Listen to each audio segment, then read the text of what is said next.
Hi, it's Erik Paulsen and welcome to our video conversation this week. This week the highlight for me was spending my 200th classroom visit at Wayzata High School.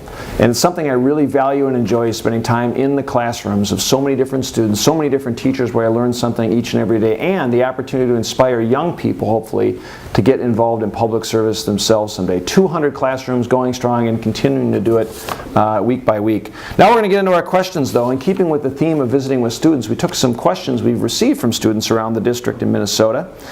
And the first up is a letter from Michael. He's a 6th grader at Chapel Hill Academy.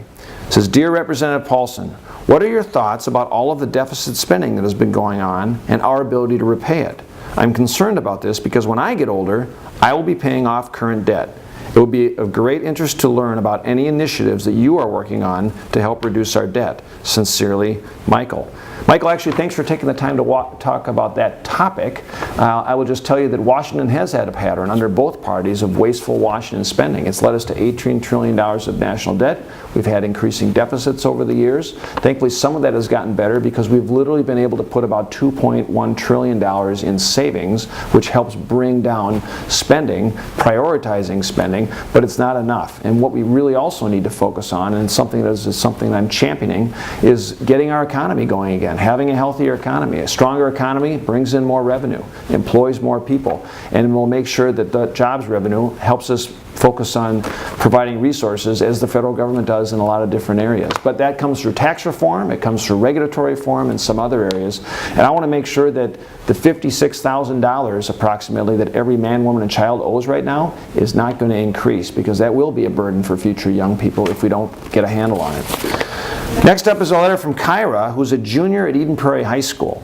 It says, "Dear Congressman Paulsen, there are over 56,000 Title I schools in the United States that are eligible to receive additional federal funding to give students from low-income families a chance to succeed. However, many of these schools lack the necessary resources to give students a good education. Providing more resources to Title I schools will improve the education of thousands of students in the United States. Sincerely, Kyra." Actually, Kyra, thanks for sharing your thoughts about education.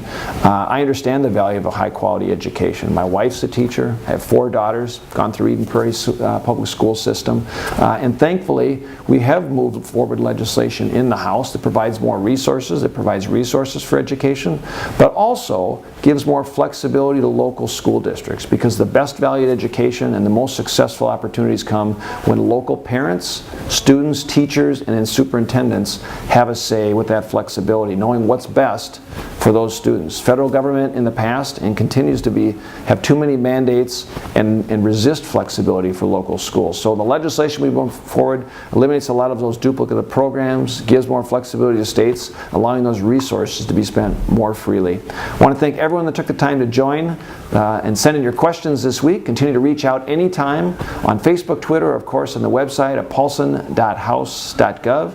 Have a great rest of the weekend and week.